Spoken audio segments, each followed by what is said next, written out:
তারাশে শারদীয় দুর্গাপূজা উপলক্ষে বিভিন্ন মণ্ডপ পরিদর্শন করলেন খন্দকার বারিক।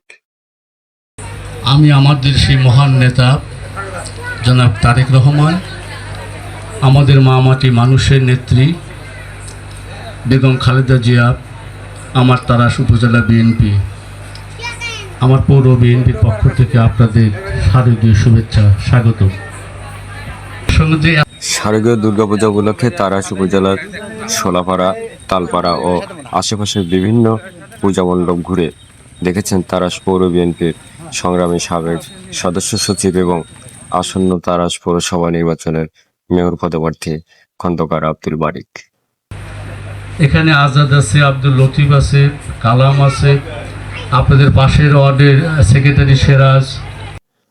মঙ্গলবার 30শে সেপ্টেম্বর সন্ধ্যায় তিনি পূজা মণ্ডপগুলোতে গিয়ে সনাতন ধর্মাবলম্বী পূজারীদের সঙ্গে শুভেচ্ছা বিনিময় করেন এবং পূজার শান্তিপূর্ণ ও সফল সমাপ্তি কামনা করেন।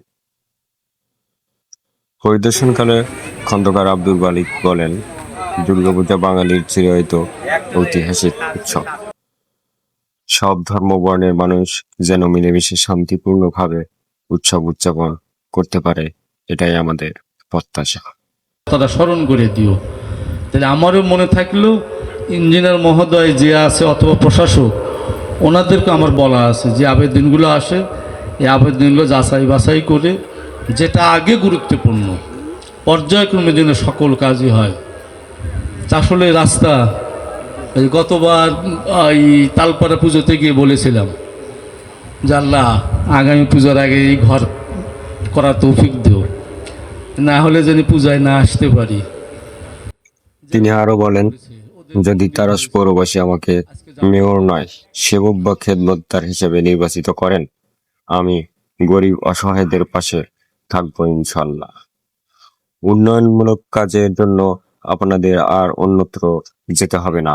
আমি তারাশকে মডেল পৌরসভায় রূপান্তর করতে চাই এবং সবার জন্য সুযোগ সৃষ্টি করব।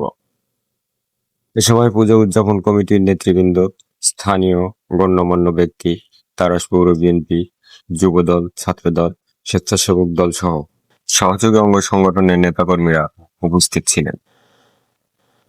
এই পরিদর্শন স্থানীয় পূজারীদের মনে আনন্দ ও উৎসাহ যোগায় এবং সামাজিক সম্প্রীতির এক উজ্জ্বল দৃষ্টান্ত স্থাপন করে।